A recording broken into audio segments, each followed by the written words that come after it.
chemistry, that is solid state. Now I think you have already revised about what do you mean by solid. In 10th or before 10th, you must be knowing that there are 3 states of matter. The very first is solid, second is liquid, and third is gas. So out of that we are going to study today solids. So we'll start with the basic definition of solid, and that is in solids, constituent particles. Now constituent means what? The particles which are there in solids. So constituent particles are bonded. They are bonded by strong force of attraction. So they are bonded by strong force of attraction. Means what? If this is one particle of solid, the other particle will be very close to it.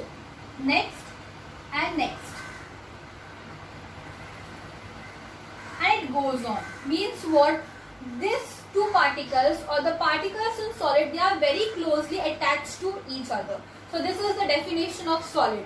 Next we will see its properties. Now all of you must be knowing the properties of solid. Means what? First property will be its size, shape and volume. Okay? Its size, its shape and volume is what? Is fixed. Okay? Is fixed means what can I say? It is definite. Okay? Means what can I say? It is definite. Means size, shape and volume is fixed or definite. Means we cannot change it. For example, this is the duster. This is also solid. I cannot change its size, shape and volume. Okay? Next is what? Compressibility. I'll tell you the meaning of that. Compressibility is low. Now compression means what? If I do this is what? Compression. Okay? So कितना भी force लगाऊं मैं, what happens to this? कुछ होता है उसको? It means what? Compressibility is low. We cannot easily compress solid substances. Next, flexibility. What happens to flexibility? Flexibility is also low. Means what? We cannot easily change its shape. कोई भी shape पे ये change नहीं हो सकता like water or gas. So it means what? Its flexibility is low. Next, fourth point is they have melting point and boiling point which is very high. Now why high? See, melting point and boiling point high क्यों होता है? Because in this the substances, the constituent particles, they are bonded by strong force of attraction. Now strong force of attraction है, it means we require more amount of heat to melt that substance. Heat ज़्यादा दोगे तो ही वो bond break होगा. It means what? Its melting point and boiling point is very high. Next, fifth point, that is they are good conductors. As you all know, mostly solids are good conductors of what? Heat and electricity, right? They are good conductors of heat and electricity. I hope you can see that. So these are the basic concept about solids. We'll revise once again. First, what do you mean by solid? It is constituent particles are bonded by strong force of attraction. Okay. Now properties. Its size, shape and volume is fixed or definite. I'll write there. Or definite means what? We cannot change its size, shape and volume. Next, compressibility is low. Flexibility is low. Melting point and boiling point is high because we require high temperature to break the bond between two particles. Next, good conductors of heat and electricity. So I think this basic concept of solid is clear. Now we will start with actual chapter, that is first we will do types of solids. Okay, just write this down. Starting concept of the solids, that is solids and their types. So The first type of solids is what? Crystalline solids. And the second part is amorphous solids. Now in this we'll distinguish between the two, as well as we'll know the proper meaning of crystalline solids as well as amorphous solids. So just listen it carefully. First, crystalline solids means what? It is regular arrangement. It is regular arrangement of constituent particles. Now what do you mean by constituent particles? As I have already discussed, they are particles which can be atoms, ions or molecules. So regular arrangement of constituent particles for long range. Okay, for longer range. But you must be thinking, why long range? Now just see this. This is what? A red. Now red means what? It is a particle. Particle to sphere mein hoga. This is what? The center part of that particle. So this is red. Again blue, just to distinguish. Again red, blue, red, and so on. Okay. Again we'll start with red, blue, red, blue and red. Clear? Next, red, blue, red, blue and red. And this will go on, right? So this is what? This is regular arrangement of constituent particles. These are all particles, but for a longer range. For longer range means what? It will continue, okay? And it has a certain pattern. First red particle, then blue, red, blue and so on. Clear? So this is what?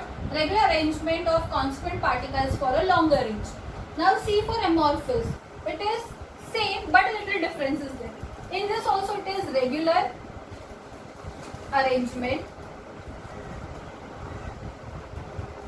of constituent particles. I am writing it CP, constituent particles, but for a short range. Now short range means what? First it will be red, blue, red, then randomly arranged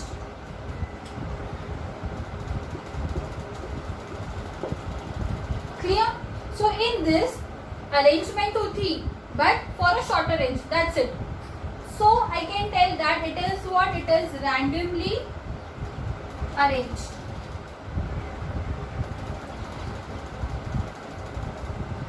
Clear?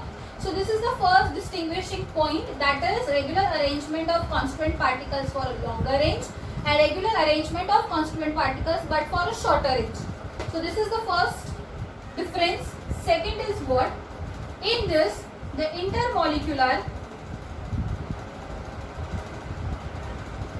force of attraction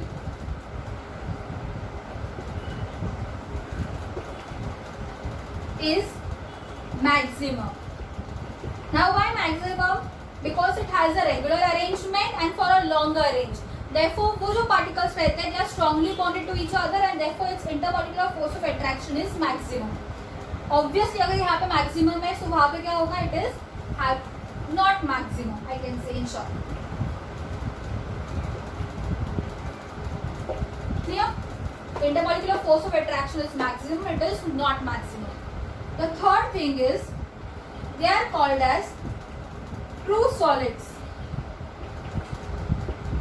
Okay, and this are called as pseudo solids, or I can say it is also called as super cooled liquids. Now I'll give you example of super cooled liquids, and that example is what? Glass. Now you must be thinking, why glass? Now just see, this is glass. Now if I place this glass for 5 years, 10 years, 15 years, what can I say is, the upper part of the glass, it starts becoming thinner, whereas the bottom of the glass, it starts becoming thicker. Now why? Because it is super cooled liquid. Liquid means what? It starts melting and it's accumulating in the bottom part, and therefore we can see this change, that is the upper part becomes thinner and the bottom parts become thicker. So they are called as what? Super cooled liquids, and the best example is glass. I am writing here in the corner, example is glass. Clear? So these are the three differences. Then we'll go with the fourth one, and that is, in this the melting point is sharp. Now sharp means what? For example, a particular crystal is melting at example. For example, if I tell you NaCl, now if it melts at 150 degrees Celsius, okay, supposingly it melts at 150 degrees Celsius, then at any cost it will melt at 150 degrees Celsius only. Means what? Melting point is sharp. In this, melting point is there, but in range of temperature. Now range of temperature means what? If I burn plastic, it starts burning and जब तक वो completely melt होता है, that range is called as range of temperature. That is one from 150 to 200 degrees Celsius. That is range. वहाँ पे sharpness नहीं होता. Okay? So only crystalline solids have melting point sharp, whereas amorphous, they do not have sharp melting point. They have melting point in range of temperature. मतलब 100 to 200 या फिर 200 to 300 like this. Okay? Range of temperature. So this 4 differences. One more is there, but we'll see it later. First, I'll revise this. First, regular arrangement of constituent particles for a longer range. That is regular arrangement of constituent particles for a shorter range. Means what? Randomly arranged. Clear? Next, intermolecular force of attraction is maximum here. Intermolecular force of attraction is not maximum. Again, due to arrangement. Okay? True solids, pseudo solids or supercooled liquids. Example, glass. Next, melting point is sharp. If a particular substance melts at 150, it will melt compulsorily at 150. In this, it does not melt sharply, but it has a range of temperature. Just note this down, and so we can move to the next part, that is fifth point of difference.